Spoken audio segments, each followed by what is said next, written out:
Chères étudiantes, chers étudiants de première année PEP, soyez les bienvenus dans cette nouvelle capsule pédagogique du module Technique et pratique de l'écrit, consacrée aujourd'hui au schéma de la communication selon Roman Jacobson. Je suis Dr Djoubalé Sidel, maître assistant à l'École normale supérieure de Saïda, annexe Sidi Bla Abbès, et j'aurai le plaisir de vous accompagner tout au long de cette séance. Avant d'apprendre à rédiger un texte clair et cohérent, il est essentiel de comprendre le fonctionnement de la communication. Écrire ne consiste pas uniquement à respecter des règles grammaticales. C'est avant tout transmettre un message à un destinataire dans une intention précise. C'est précisément ce qu'explique le modèle proposé par Roman Jacobson, aujourd'hui considéré comme une référence en linguistique et en didactique des langues. Au cours de cette séance, nous définirons d'abord la communication du point de vue linguistique, nous découvrirons ensuite le schéma de la communication de Jacobson, les 6 éléments qui le composent, ainsi que les 6 fonctions du langage, avant d'en montrer l'intérêt dans l'amélioration de vos productions écrites. Commençons par une question essentielle.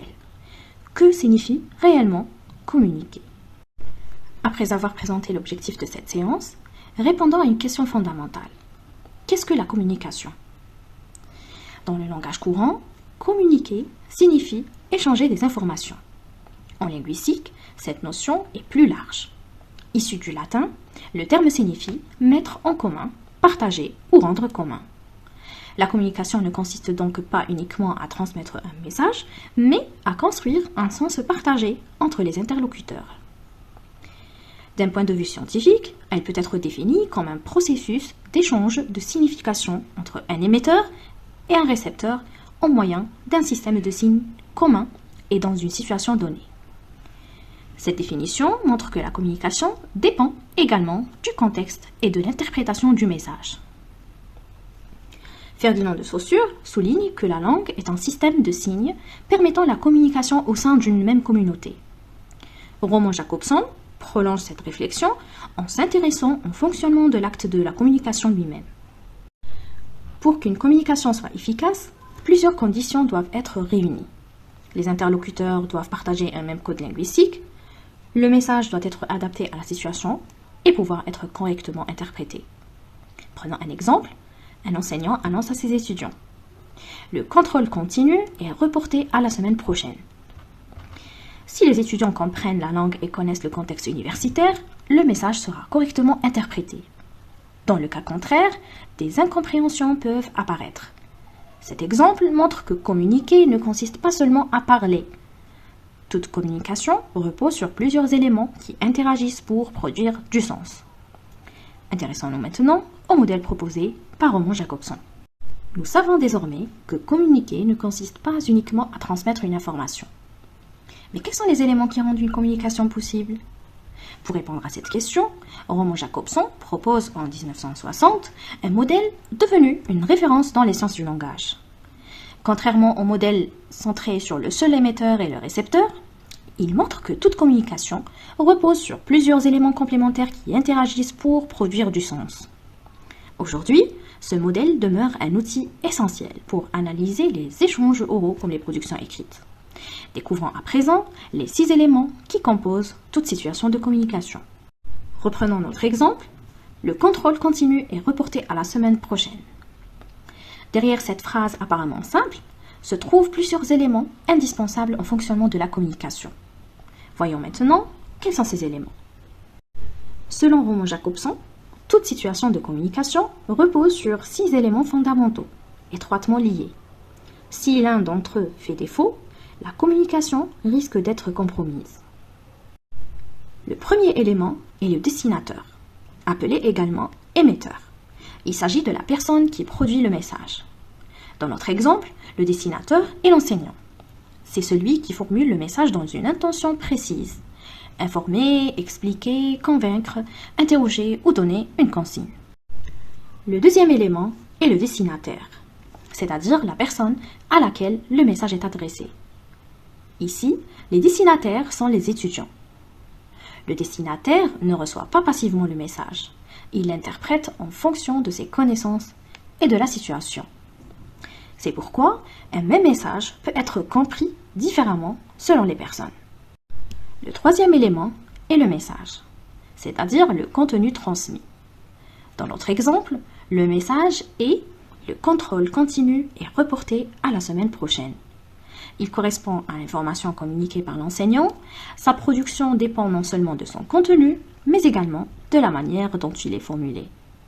Le quatrième élément est le contexte, également appelé référent. Il désigne la réalité à laquelle renvoie le message. Dans notre situation, il s'agit de l'organisation du module et du calendrier des évaluations. Sans ce contexte, le message perdrait son sens.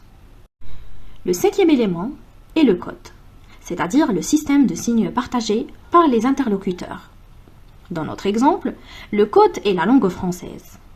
Pour que la communication soit efficace, le destinateur et le destinataire doivent partager ce même code, ainsi que ses règles grammaticales et son vocabulaire. Enfin, le sixième élément est le contact. Il correspond au canal qui permet la transmission du message. Dans notre exemple, le contact est assuré par la parole de l'enseignant dans la salle de cours. Aujourd'hui, il peut également être établi grâce à un livre, une plateforme numérique, un courrier électronique ou une vidéo pédagogique, comme celle que vous regardez actuellement. Sans contact, aucune communication ne peut avoir lieu. Ces 6 éléments fonctionnent comme les composantes d'un même système. Le destinateur produit un message destiné à un destinataire. Ce message porte sur un contexte, s'appuie sur un code partagé et circule grâce à un contact. C'est cette organisation qui fait toute l'originalité du modèle de Jacobson. Il montre que la communication est un système dans lequel chaque élément contribue à la construction du sens. Mais son apport va plus loin. Jacobson explique également que le langage n'est pas utilisé dans un seul but. Selon l'intention du locuteur, il peut remplir différentes fonctions. Découvrons maintenant les 6 fonctions du langage. Selon les situations, nous cherchons à informer, à exprimer un sentiment, influencer notre interlocuteur, maintenir le contact ou encore produire un effet esthétique. Ces différentes intentions correspondent aux fonctions du langage, chacune étant associée à un élément du schéma de la communication. La fonction référentielle est centrée sur le contexte. Elle sert à informer, expliquer ou décrire une réalité de manière objective. Elle domine notamment dans les textes scientifiques, les manuels scolaires et les cours universitaires. Lorsque je vous explique le modèle de Jacobson, c'est cette fonction qui est principalement mobilisée. La fonction expressive ou émotive est centrée sur le destinateur. Elle permet d'exprimer des émotions, des sentiments ou une opinion. Par exemple, « Je suis très satisfait de la qualité de vos travaux ». Cette phrase exprime l'appréciation personnelle de l'enseignant. La fonction conative est orientée vers le destinataire. Son objectif est d'influencer son comportement ou de provoquer une action. Lorsque je vous dis, prenez quelques instants pour relire cette définition. Je cherche à susciter une réaction de votre part. La fonction fatigue est centrée sur le contact. Elle sert à établir, maintenir ou vérifier la communication. Les expressions « Vous m'entendez ? Tout est clair jusqu'ici » ou « Bonjour à toutes et à tous » illustrent cette fonction. La fonction métalinguistique est centrée sur le code. Elle intervient lorsque la langue sert à expliquer la langue. Par exemple, lorsque nous définissons le terme destinateur ou que nous expliquons la différence entre langue et langage, nous utilisons cette fonction. Elle occupe une place essentielle dans l'enseignement des langues. Enfin, la fonction poétique est centrée sur le message.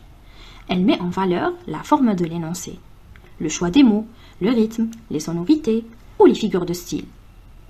Elle est particulièrement présente dans la poésie, les slogans publicitaires, les discours et certaines œuvres littéraires. Un même énoncé peut mobiliser plusieurs fonctions du langage, mais l'une d'elles demeure généralement dominante selon l'intention du locuteur. C'est ce qui fait toute la richesse du modèle de Jacobson. Il montre que le langage est un outil capable de remplir des fonctions variées selon les besoins de la communication. Nous arrivons au terme de cette séance consacrée au schéma de la communication selon Roman Jacobson. Retenez que toute communication repose sur 6 éléments complémentaires et que le langage remplit des fonctions différentes selon l'intention du locuteur. La maîtrise de ces mécanismes vous aidera à produire des écrits plus clairs, plus cohérents et mieux adaptés aux différentes situations de communication. Je vous remercie pour votre attention et vous donne rendez-vous dans une prochaine séance du module Technique et pratique de l'écrit. À très bientôt et bon courage dans vos études.